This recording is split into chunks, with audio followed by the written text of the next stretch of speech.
Wala nang nagawa si Paolo Banchero kundi mag-off the radar sa Instagram account niya at tanggalin ang Italian flag sa bio niya dahil literal na dinudumog siya ng Italians sa buong mundo para i-bash.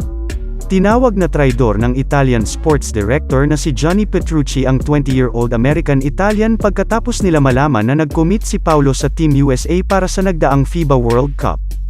Bago kasi madraft, hindi siya pinapansin ng Team USA para sa U17 team at ang Italy ay nakita ang star quality at potential niya.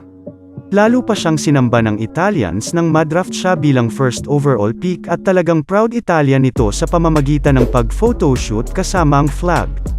Dahil sa best rookie season niya ay napansin siya ng Team USA at nagpahiwatig ng interes sa kanya para isama siya sa national team. At nang wala ngang paabi sa Italy ay pinili niyang maglaro para sa USA. Sa palagay niyo ba ay tama lang na naglaro si Paolo sa USA?